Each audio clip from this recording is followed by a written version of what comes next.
Mr. Steve Crocker, Chairman ICANN, Mr. Fadi Shiade, CEO ICANN, Excellencies and my fellow colleagues from various governments, the ICANN community and the larger internet community.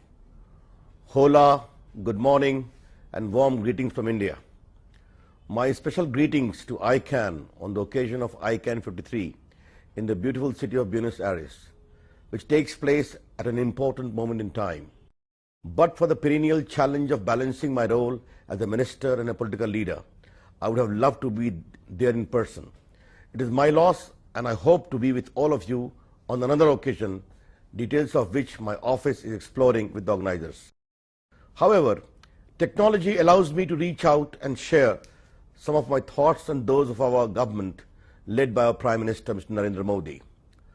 The digital sector is in transition, and this is exemplified through a number of changes that each of us have experienced. The new plurality and dynamism allowed by the breadth and depth of penetration of this medium is allowing millions to participate in policy and politics, economy and society, in a manner inconceivable in the previous century. India today adds 6 million new users every month to its internet users base of over 300 million people. We in India have 1 billion plus phone connections, out of which mobile in itself constitutes approximately 980 million. Indians from the hinterland to the metropolis actively enjoy the far-reaching use of these new gadgets. It is not an item of luxury, but an item of necessity. This access to the digital world is transforming the real world for our people. Entrepreneurs are born every day, not just in the fast-paced cities of Mumbai and Bengaluru, but also in many pockets of Indian villages in the Indian hinterland. Grandmothers are making video conversations with their grandchildren. Villagers are opening online bank accounts for the first time. Students are getting degree through the online education, and social media is spilling over with new voices and opinions. And the governments are more accountable and more responsive as well. Clearly, there is a deep impact of the digital on the real, and the two have merged. This is the first change we see. Phones are considered an extension of our arms today, and the smarter they get, the more efficient we become. Being connected today is considered a virtue in itself, simply for embracing the inevitable.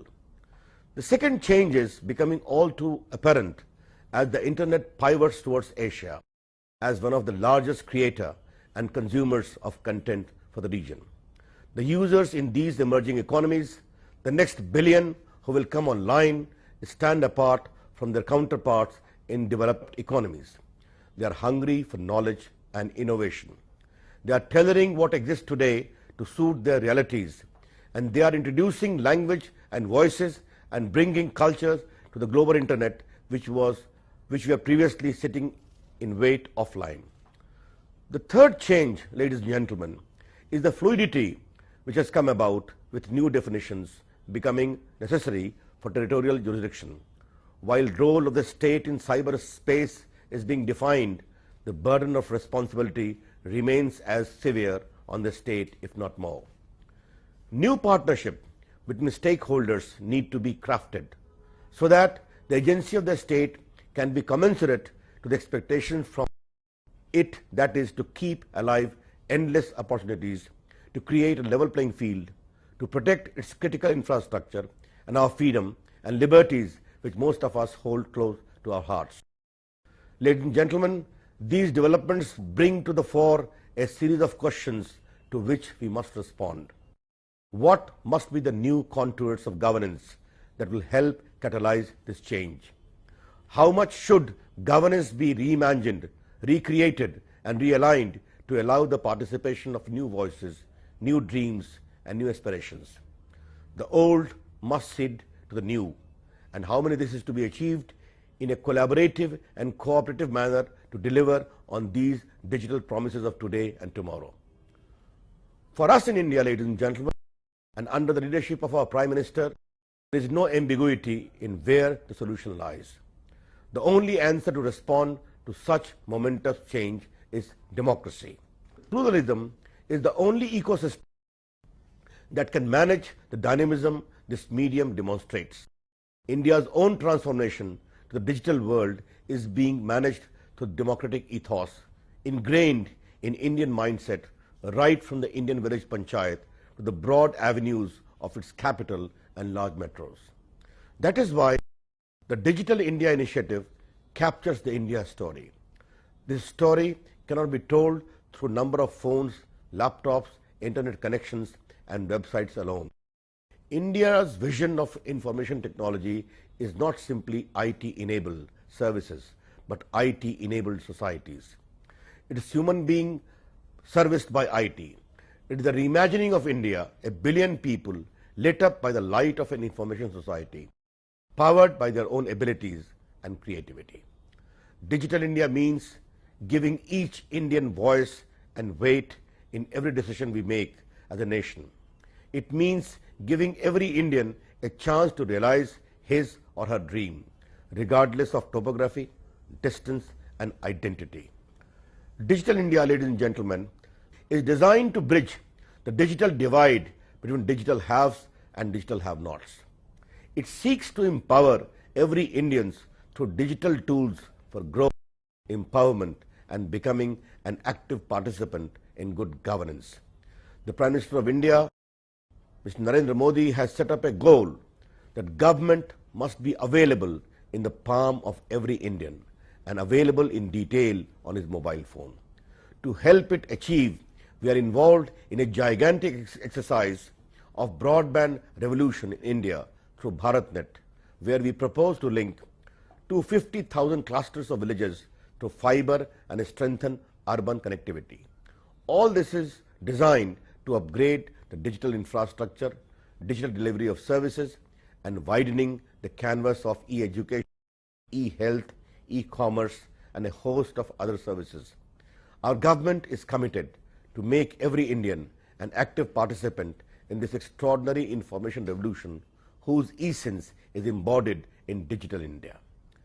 Our Prime Minister has entrusted me with the responsibility of ensuring that as India transforms and reorganizes its political and economic landscape, riding on the power of technology and connectivity, we must also simultaneously strive for a global ecosystem that can accommodate such a transformation of India and other nations witnessing similar changes. Ladies and gentlemen, every Indian must have the capacity to participate in global decision making on how we manage this common resource, and so must every global citizen. Government will of course continue to shoulder the central responsibility to secure the networks, the economic interest, lives and property of people, as some forces inimical to peace and prosperity of people threaten this future. But they cannot do it alone. Hence, we are determined to forge partnership with like-minded countries and parties that will enable nation states to be effective and proportionate in the response to the emerging threats. But security cannot be for the sake of security. It is not an end to itself, but a means to offer unfettered liberty, limitless collaboration, and the new age of ideas. What is required, ladies and gentlemen, is a multi-layered system to manage this diverse and dynamic medium, keeping in mind the bits and the bytes that bind together to create a whole network of networks. India recognizes that all stakeholders are key, and multi-stakeholderism is perhaps the only way to keep the system integrated, growing and expanding through new innovations and investments. And we desire, if we have ambitions, to retain the integrated and unified character of the Internet, the dynamism of the Internet. We will have to build and maintain plural and diverse governance model. The global must be linked to the local, and local voices must be heard at this debate. Not only do we support multi-stakeholderism, but also we encourage multi-stakeholderism itself to embrace all geographies and all societies. We will partner with you, ladies and gentlemen, all to make this a reality. We must work toward this new form of digital democracy. India is looking to this new global management system for the internet with a billion expectations? How must we evolve to create organic structures to meet universal objectives and not universal structures for common objectives? The goal of creating an internet includes the idea of being not only open, but global, secure, and resilient. We propose to all of you that it must be fair, it must be ethical, and it must be equitable. That is why India looks forward to hosting all of you, the stakeholders central to the healthy functioning of the internet in the near future, to continue the important work you do here and to further discuss how to keep this momentum going. As India adds million users every month, what India does to manage this transformation will have an indelible impact on the global debate. We seek your participation for you to be a part of our story as we remain committed to share our experiences to shape a global agenda. Ladies and gentlemen, therefore to conclude, let me restate the Indian vision for the internet. The internet must remain plural, it must be managed by a multi-layered and multi-stakeholder system. Its strength will lie in partnership made between like-minded nations and stakeholders, held on a platform which support and will sustain a future of equity and innovation and collaboration and inclusion. Only then will we truly be able to manage the ecosystem of this new digital age. All this is important because internet is one of the finest inventions of human mind. It must remain the property of all and must be available and accessible to all. Thank you.